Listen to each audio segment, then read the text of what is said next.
About 18 months ago, I went and checked out a location, the dam and reservoir at Pedrera.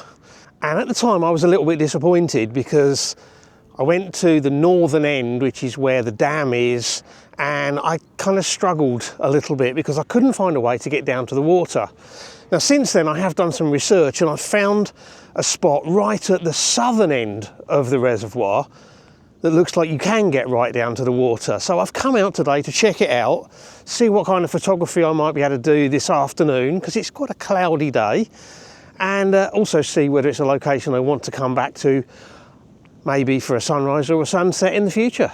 I hope you'll enjoy the video. If you do, and you're new here, don't forget to hit subscribe before you go.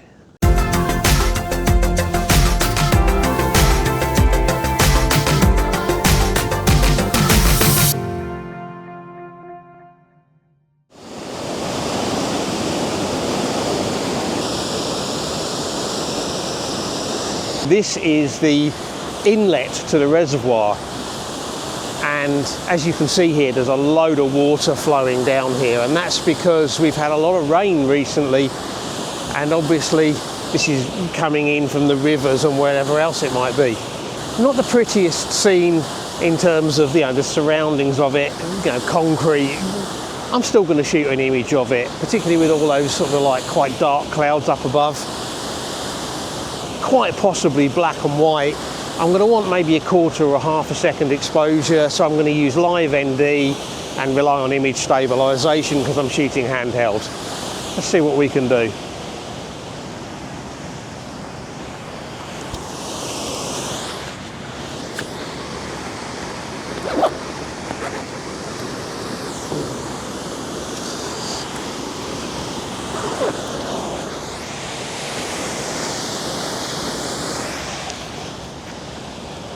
I don't need really wide angle, so I'm going to go for the 12 to 100 lens.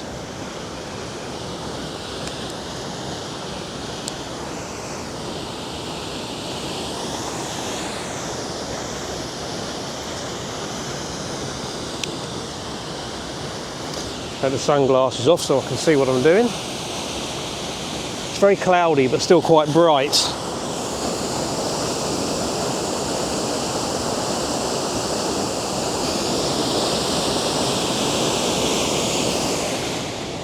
I'm going to be really careful on this edge because it's like compacted soil and I don't know how solid it actually is.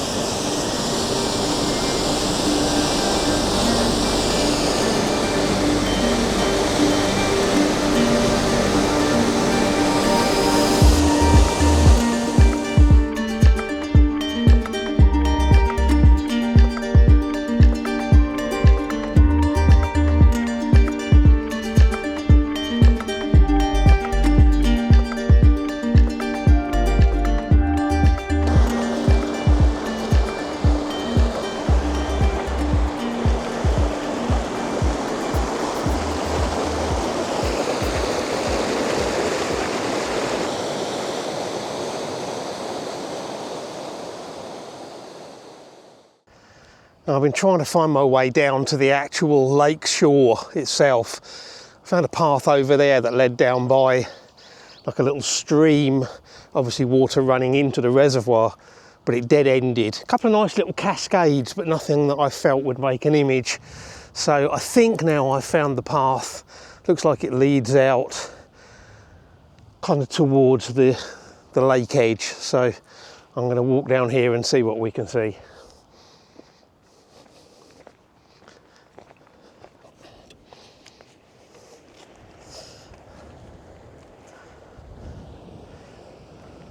It seems I've got kind of stuck again.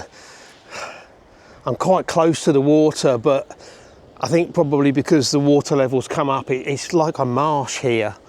No idea how well it's actually showing on the video, but basically I get to about here and I can't get any further because it's just soft mud. I'd quite like to get a shot across here. The watercolour looks nice, there's some quite nice patterns, and I think maybe if I hold the camera up high it might work.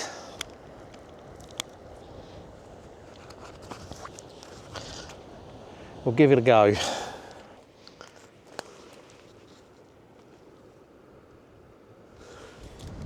So what I'm trying to do is put like the hills over on the right hand side of the frame and have the curve of the water and the foliage kind of leading around towards it.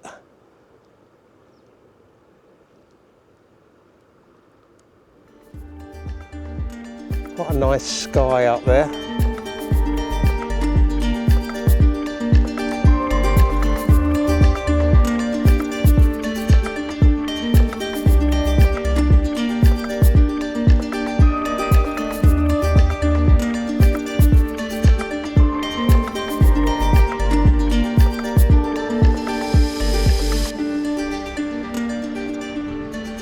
Okay, I spent about half an hour, 40 minutes searching over that way for a way down to the water. So over that way is the far side of where the water is flowing into the reservoir.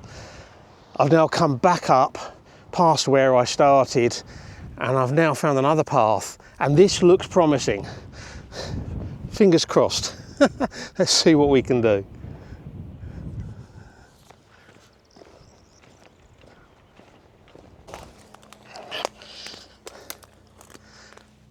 Well, I've got down near to the water edge. Maybe not ideal, but there's some reeds and that down here, and there's some old logs out, more plants growing out there, and mountains in the background, clouds, light. This area here is quite still. It's a bit more ripply further out because there is a bit of a breeze, so we're not going to get any reflections of the mountains or anything.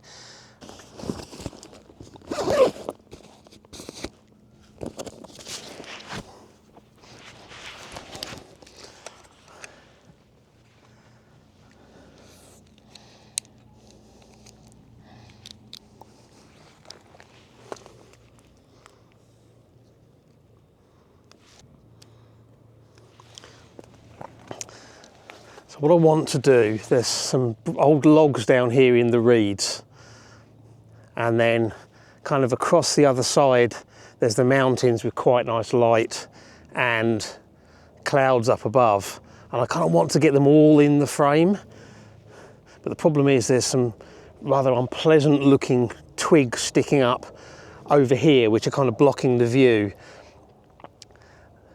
So if I go further back, they're in the scene, which I don't want.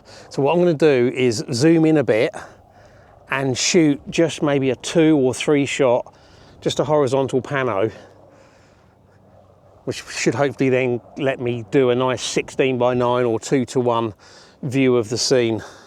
I am also going to try just a single shot of the scene, just to see if I can do it all in one. That might work actually. The beauty of the pano is it lets me make the mountains bigger. They look very small otherwise. Let's do a proper pano.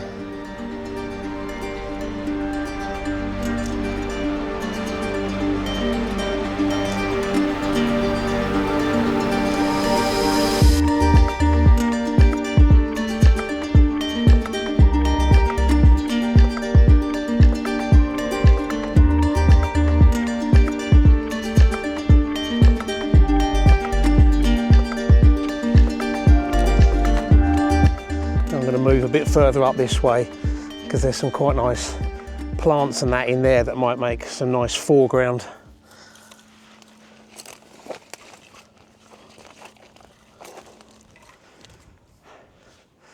Okay, there's like a branch, probably part of a tree at some point, sticking out of the water down there.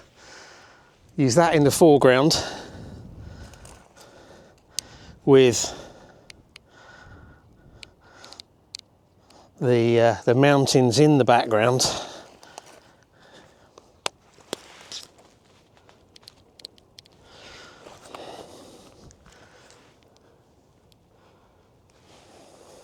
I need to get lower down, otherwise there's too much dead space between the branch and the far shoreline. So I want to get low enough down that there's not too much dead space, but not so low down that that branch, as it's sticking up, is breaking the far shoreline. That's a really important thing to make sure I get right, because if that breaks the far shoreline, it will look horrible.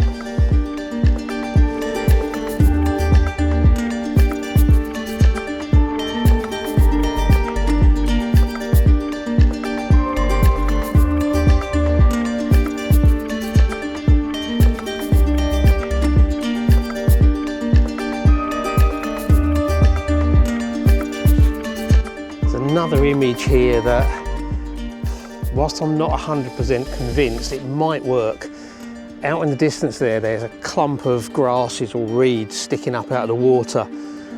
Presumably there's maybe like a little island out there which has been submerged as the water level's gone up.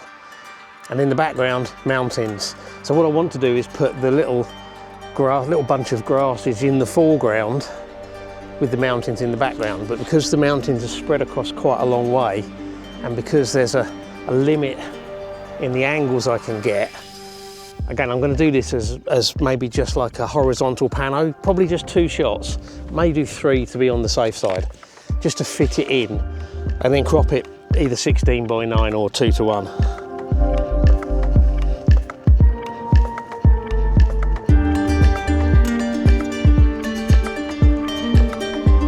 You know what, I'm going to do a proper vertical pano as well, because that might just be better.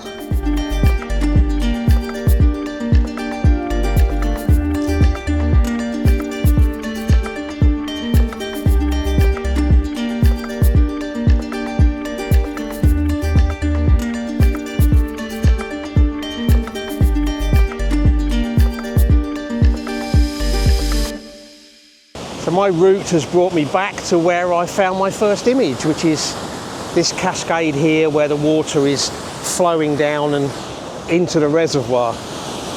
This is about 5 minutes walk from where I parked the car. So when I found this, I thought, yeah, the omens are good.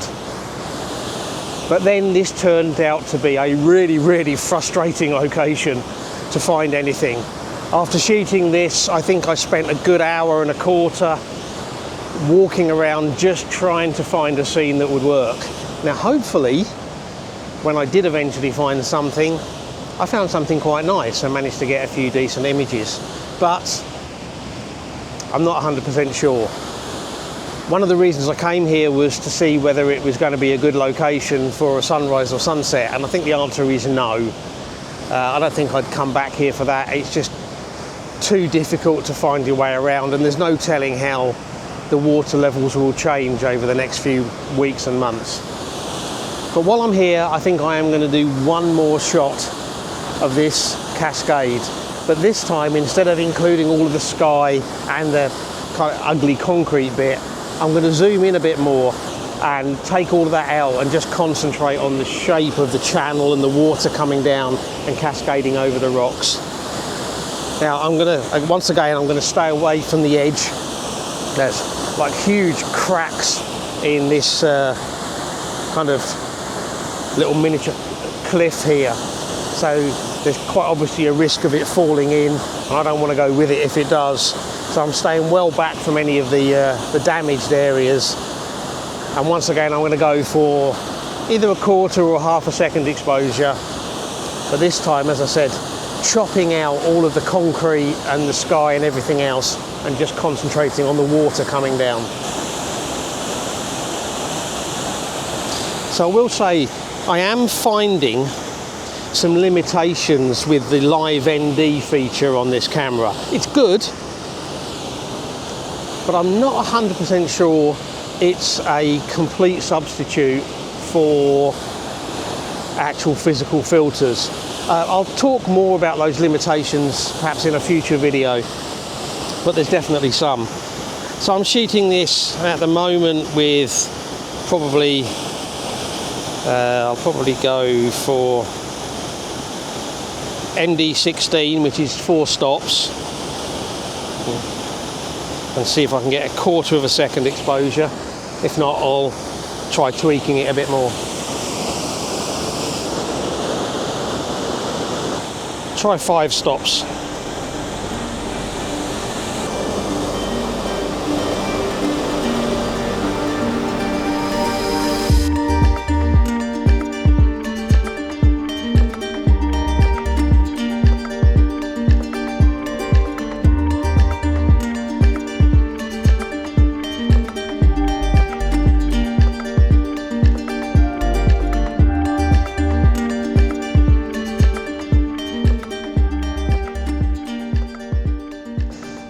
So from a frustrating but hopefully ultimately rewarding Embalse de la Pedrera, thank you very much for watching.